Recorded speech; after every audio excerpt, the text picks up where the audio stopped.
Alright, this is the short and simple video, has no explanations other than what I'm doing, which is going into posterior pelvic tilt and then performing a correct decline sit-up.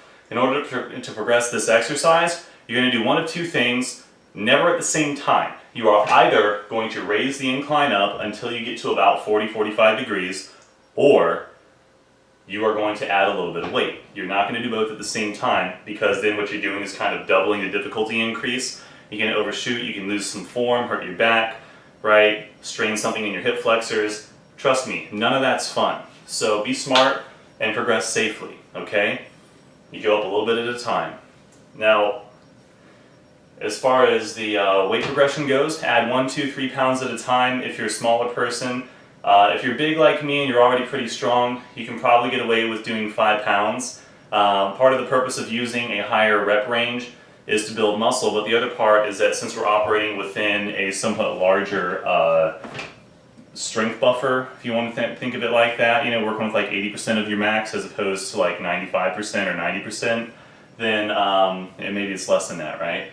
So you're going to be able to add, you know, 4 or 5 pounds without it making a big difference, especially if you're quite a large person with a lot of muscle here. If you're large and you know you got not so much muscle, take your time, okay? So the weight increase should feel good to you, and you should never lose your form. So the form for this exercise, I've got this at kind of like a more or less idealized angle. Hop on.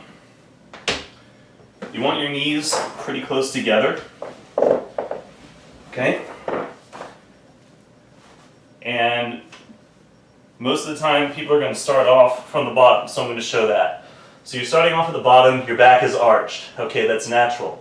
But it's not good for this exercise, so it goes away. Instead, we take the hips, spin them like this, right? You squeeze your butt and tighten your abs and spin as if you're trying to curl up into a ball or doing a lower ab crunch, right? Whatever makes sense to you.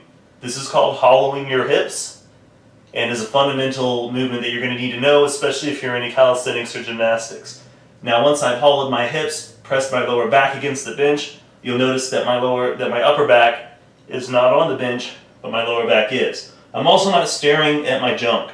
I want to be looking kind of up. And I want my hands here, here. This is harder. I'm used to having them here because I hold weight.